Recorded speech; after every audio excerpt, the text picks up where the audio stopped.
particulièrement l'étude des quadrilatères. Cet article convient à notre rubrique. À la pratique, au CAM, certificat d'aptitude.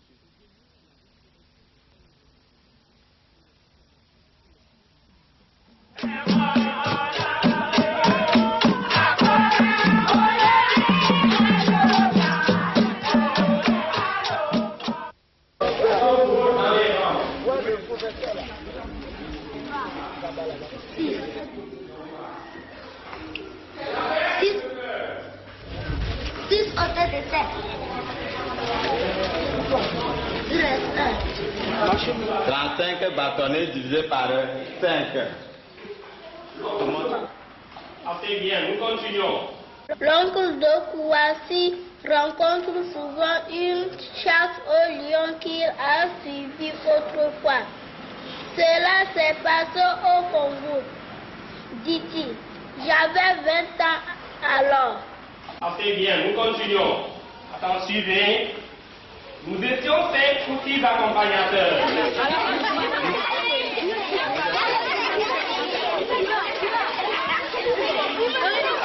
Initialement, je n'ai pas fait de formation. Je n'ai pas passé par l'ENO. Oui. Et oui. Je suis recruté, comme on le dit, sur le tas. Je n'ai pas eu de formation initiale.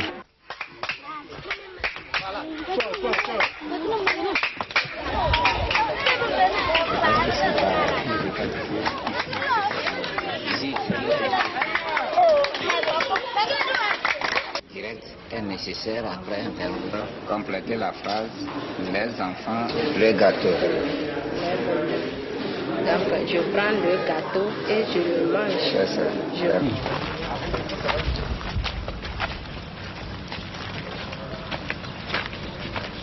Elle a pour mission de former de façon initiale les cadres de l'éducation nationale, en collaboration avec l'Institut national des sciences de l'éducation que nous appelons INSEE, qui est une école de l'université. Elle a pour mission de former de façon permanente ces mêmes cadres de l'éducation nationale. Elle a pour mission de participer à la formation initiale des maîtres dans les écoles normales.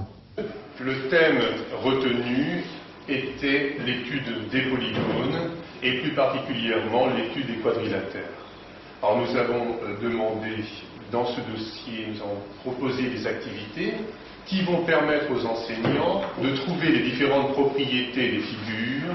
Le corrigé préparé par la DIFOP est joint au dossier suivant pour permettre aux apprenants de voir s'ils ont compris les questions qui leur ont été posées. Bien.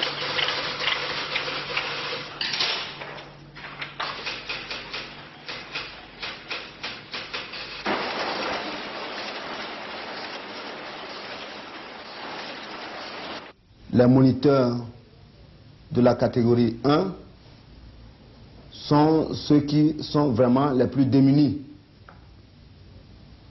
Ils ont fait peut-être le premier cycle. Les difficultés que je rencontre se situent au niveau de la psychopédagogie, car je ne comprends pas bien certaines parties de ce cours. Problème de pédagogie générale, qu'est-ce que vous faites? Pour résoudre ce problème-là, je m'adresse à mes camarades qui ont bien compris. Bonjour madame. Bonjour madame. Comment ça va? Ça va très bien. Que faites-vous? Je suis en train de travailler mon dossier par correspondance. Ça m'aide beaucoup à bien faire ma classe. Et je crois qu'avec ça, je peux réussir aussi à mon examen professionnel. L'organisation administrative, nous parlerons des finances et ensuite des divers. Alors, à l'envers, on ne pouvait pas distinguer le 62 du 19. Non, c'est pas ça qu'il fallait mettre. C'est le verbe fausser ou fauter. Bon, c'est bien. Camarade, j'ai sous la main le dernier numéro du lien, précisément le numéro 8. Oui. C'est très intéressant. Ce qui m'a frappé le plus dedans, c'est le nombre de préfixes négatifs et privatifs dont dispose la langue française.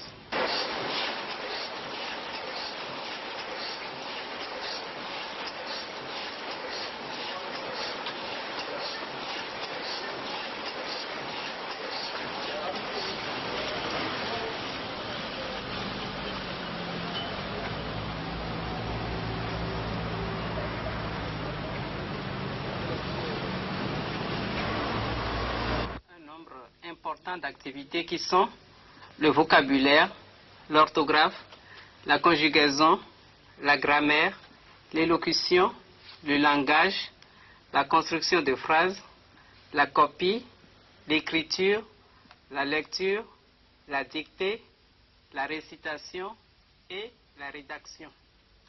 L'élocution.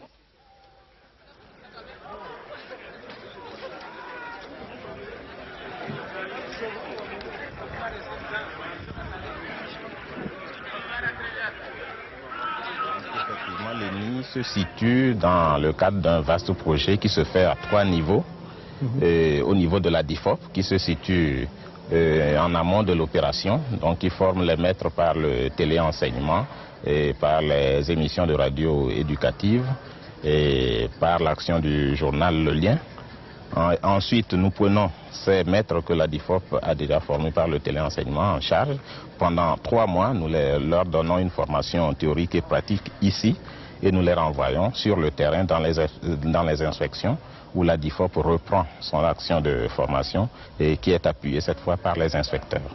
Vous exigez ou vous exigerez que vos adjoints vous remettent leurs devoirs pour envoi à l'inspection.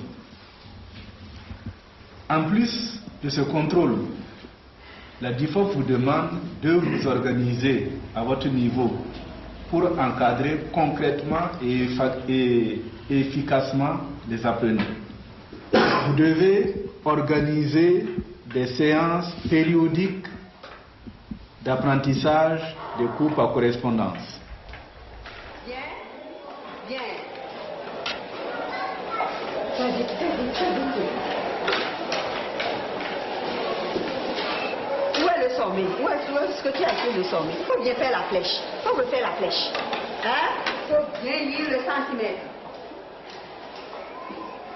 Il faut bien lire. Montez.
Abomey est un des plus grands sites historiques de l'Afrique noire.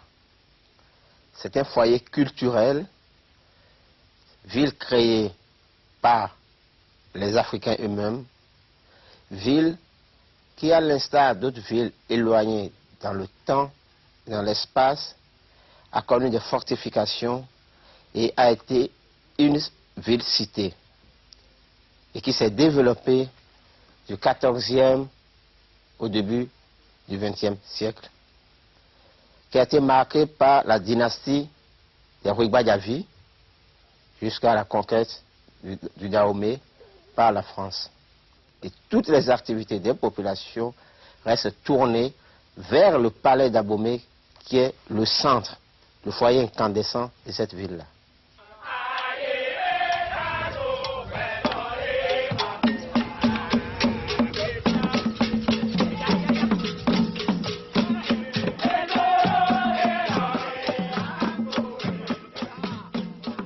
Étant donné l'importance d'Abomey sur le plan de la richesse culturelle, au moment où nous disons qu'il faut que les Africains doivent affirmer leur identité culturelle, et où à travers les projets de recherche culturelle, par exemple l'histoire générale de l'Afrique, l'UNESCO essaie de faire réécrire et revivre l'histoire des populations, des peuples d'Afrique, on a dit, faisons un effort justement pour restaurer en quelque sorte, et dans la mesure du possible, tout ce qu'on peut encore sauver à Abomey. C'est pourquoi le conseil exécutif, la conférence générale, les organes compétents de l'UNESCO, après plusieurs études, ont inscrit Abomey sur le patrimoine mondial en péril.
Je suis le représentant des anciens rois d'Abomey.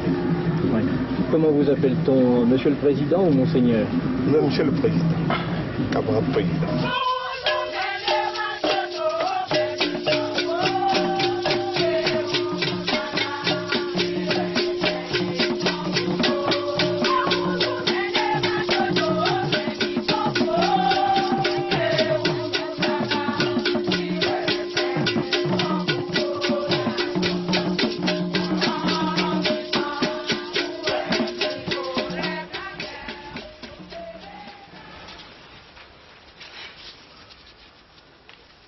Cet ouvrage, comme vous le voyez, comporte une rotonde circulaire à l'intérieur qui sépare les dépouilles de l'extérieur. Donc l'espace qui l'entoure sert à contenir les membres de la famille au moment des cérémonies.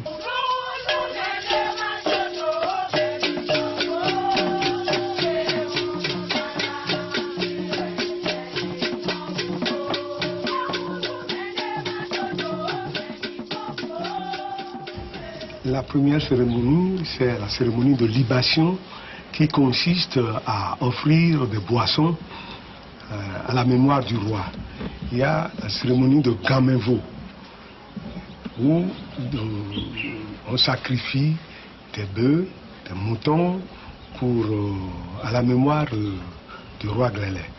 Et cette cérémonie se fait dans l'intimité et ce sont les membres de la famille royale, ceux qui accèdent ici avec les dignitaires de la cour royale.